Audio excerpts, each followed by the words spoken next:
Euh, il y a, J'aimerais encore prendre un point très important. Certainement, ça va nous aider, ça va nous édifier.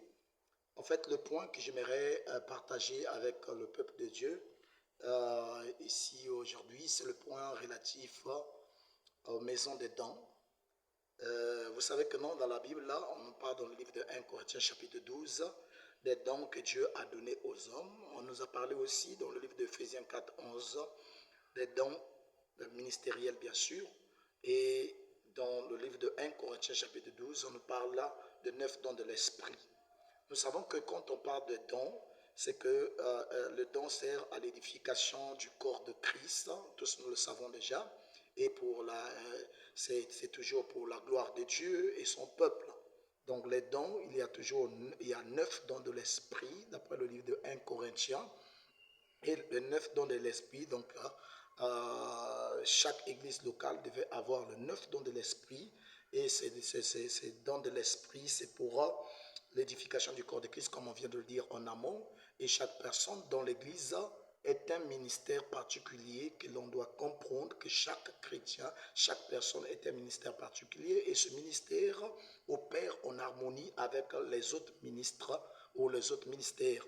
Bon, maintenant, le problème, c'est que il y a un peu de l'incompréhension ou encore le caractère dénominationnel que cela revêt ces temps-ci. Vous allez trouver comment vous allez entendre partout, tout le monde parle au nom, maison des dons, maison des dons, maison des dons, maison des dons. C'est quoi c'est en réalité? En fait, le premier objectif concernant les dons, c'est que quand quelqu'un, dans une église donnée, les gens ont des dons, et le pasteur a remarqué, a localisé que non, il y avait certaines personnes qui avaient des dons, qu'est-ce qu'il va faire? Au lieu que ces dons puissent opérer d'une manière désordonnée, le pasteur doit former d'abord les dons, c'est-à-dire ils doivent comprendre comment les dons opèrent dans une église, comment ça doit fonctionner, parce que la Bible nous dit que non, les choses ne devaient pas, Dieu n'est pas un Dieu de désordre, mais Dieu d'ordre. D'après le livre de 1 Corinthiens 14, verset 30 jusqu'à 34, on dit que non, Dieu est un Dieu d'ordre, il n'est pas un Dieu de désordre. Donc les choses de Dieu doivent être en ordre. Et on dit que non, les esprits des prophètes sont soumis aux prophètes. Maintenant, quand les gens viennent à l'église, vous allez trouver que non, les gens qui ont des dons ou encore les gens qu'on a remarqué qu'ils avaient certaines manifestations de l'esprit, donc ces gens-là devaient être mis à part donc, dans une pièce donnée pour qu'ils puissent prier avant l'heure de culte, pour que pendant la prière, s'il y a un message, s'il y a quelque chose que Dieu souhaiterait donner à son peuple, ils vont passer ce message, et parmi eux, il y a les juges, c'est-à-dire les gens qui ont le don de connaissance et de discernement et le don de sagesse. Ce sont des gens qui sont souvent représentés comme les juges pour savoir que non, si ceci est de Dieu ou ceci n'est pas de Dieu. Mais non, sauf que au lieu que cela se passe comme ça, c'est devenu comment une dénomination, parce que partout vous allez entendre parler que non, maison de dons, mais quand on remarque que non, ces maisons de dons, il y a d'abord, disons, il y a la première des choses, c'est que les maisons de dons, la plupart, il n'y a rien des dons réels, parce que si vous l'écoutez à chaque instant, c'est comme si ils sont en train de tourner sur la même chose. Non, priez beaucoup, faites attention. Il y a souvent rien de palpable, il y a souvent rien qui peut édifier les gens. Et c'est devenu à chaque instant, c'est comme si c'est devenu comme des mesures d'intimidation. Et très souvent, les dons sont souvent là pour faire l'apologie maintenant du pasteur, parce que tant que le pasteur, tant qu'ils ne vont pas parler du pasteur, c'est comme si les dons ne faisaient encore rien. Donc, je suis passé dans la plupart d'endroits, vous allez trouver que non, les dons ne font absolument rien. Ce n'est pas qu'il n'y ait pas de dons, parce que Dieu ne manque pas de témoins, c'est que nous sommes trop pressés. Quand quelqu'un remarque un peu le geste, quelqu'un fait un songe, ou quelqu'un a vu ceci, cela, automatiquement, on va commencer à considérer que non, il faut déjà créer la maison des dons. Non, il faut prendre le temps d'examiner et attendre quelque chose de réel, de palpable. Là où on ne peut même pas avoir des doutes. Imaginez-vous que non, quelqu'un qui aurait dit que non, bon, frères et sœurs, la maison des dons, et donc les gens sont là, réunis dans une pièce donnée, et que quelqu'un se levait, disait, faites attention, dans tel endroit, à 7h05, il y aura un vent violent et ce vent-là va enlever toute la toiture. Et donc, si vous restez là-bas, ça sera dangereux pour vous. Déplacez-vous vers tel endroit. Et vous voyez, à l'heure précise, la chose se passe comme prédit. Vous allez trouver que non, il y aura quelque chose de sacré dans cela. Mais la plupart des gens qui ont des dents ne font que parler. Vous ne croyez pas au pasteur. Vous ne faites pas ceci pour le pasteur. Le pasteur, ce qu'il a dit, la prédication est réelle. C'est de foutaise. Vous voyez que non, il y a quelque chose qui ne va pas, frères et sœurs. Vous voyez, à tel point que le pasteur est devenu dominé par les dons. Il n'opère plus. Il ne laisse plus la prédication puisse redresser les choses. C'est devenu les dons. Donc, c'est une manière maintenant d'intimider les gens. On tourne tout autour. Même chose, frère. Nous devons être courageux de dire que non, Dieu ne nous a pas encore donné cela. Certes, dans chaque église locale devait avoir 9 dons de l'esprit. C'est vrai. Il est vrai que cela doit avoir lieu. Mais ça ne veut pas dire automatiquement. Voyez, une église doit d'abord mûrir comme ça. Ce n'est pas par le nombre ou bien les âges, mais ça atteint un niveau où on sent que non, c'est une église mûre. Quand les dons vont venir, vous allez trouver que non, les dons seront à leur place et cela sera beaucoup bénéfique, c'est édifiant pour le peuple de Dieu.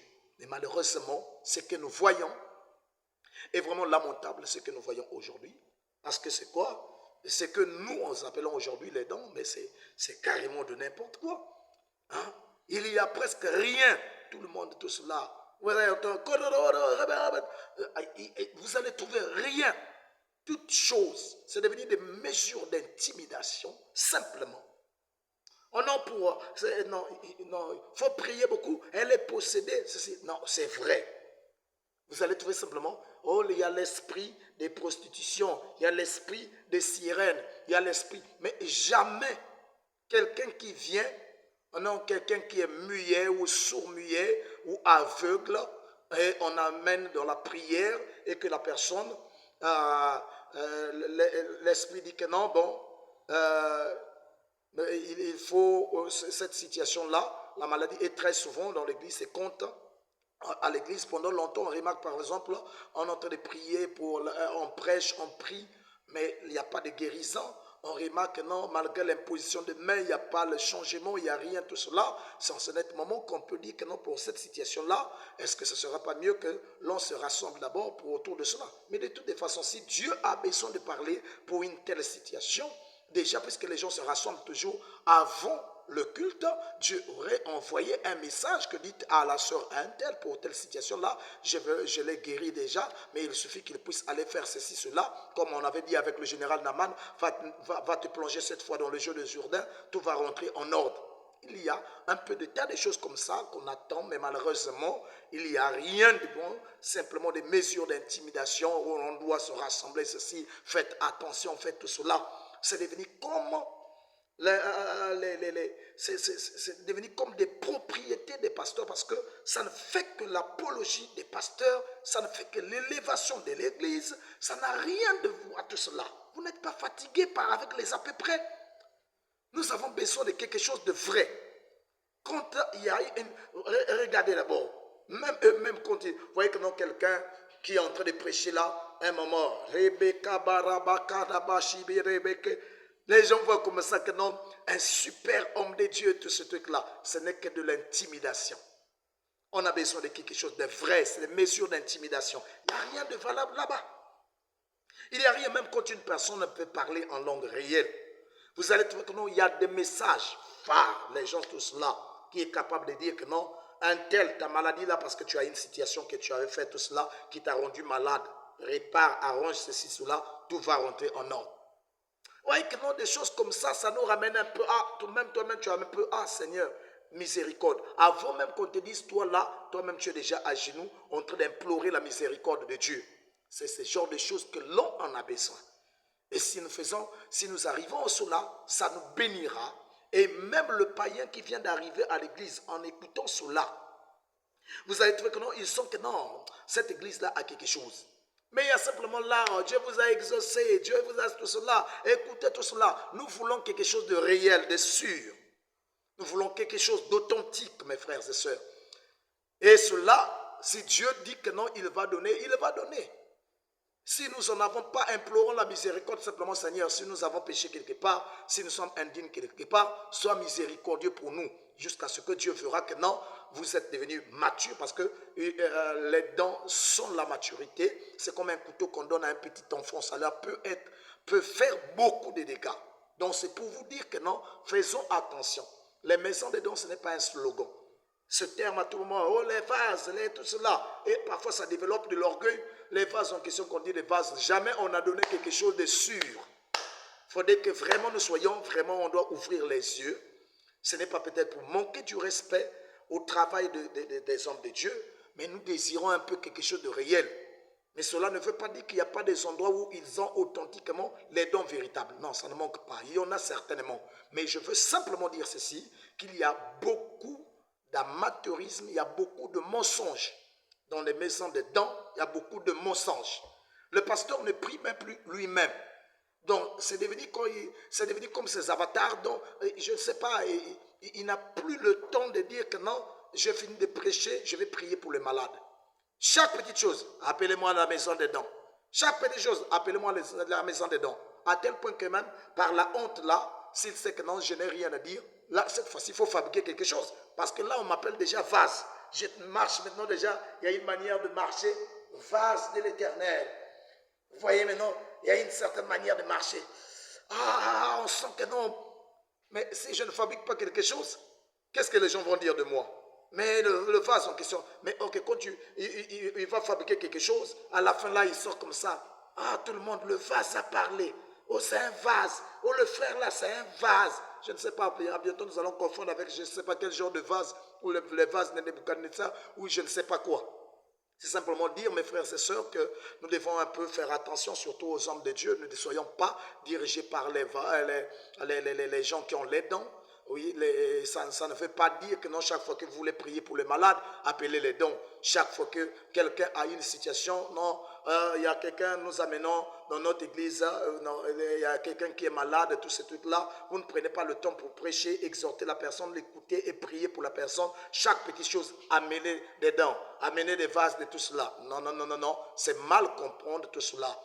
Un homme de Dieu, s'il reçoit des gens, quel que soit tout cela, même s'il y a des dons quelque part là-bas, vous écoutez, vous priez pour tout cela, vous sentez la conduite de prier pour la personne, vous priez pour la personne, et le même Dieu qui peut guérir, qui peut annoncer à travers des vases, le don est en vous, il agira et il accordera ce qu'il faut. Et nous ne sommes pas obligés d'être là toujours derrière des dons. Donc là, il faut vraiment redresser ces choses-là parce que ça continue à développer tout cela. À tout moment, les maisons des dons ont dit ceci, les vases ont dit ceci. Je vous assure que non, il y a trop de fausseté, il y a trop de mensonges. La plupart, je vous dis que sur 100% des gens qui parlent des maisons des dons, des vases, tout cela, il y a peut-être au moins 2% seulement qui sont réels. Le reste, ça c'est le mensonge. Il n'y a rien de vrai que nous entendons là. Il y a trop de fabrication, trop de fabrication. Tout ça simplement pour faire un peu, avoir du poids devant les autres. Là, on devient l'église la plus sainte. Les autres là sont rien. Vraiment, c'est Dieu mal compris. Que Dieu nous aide.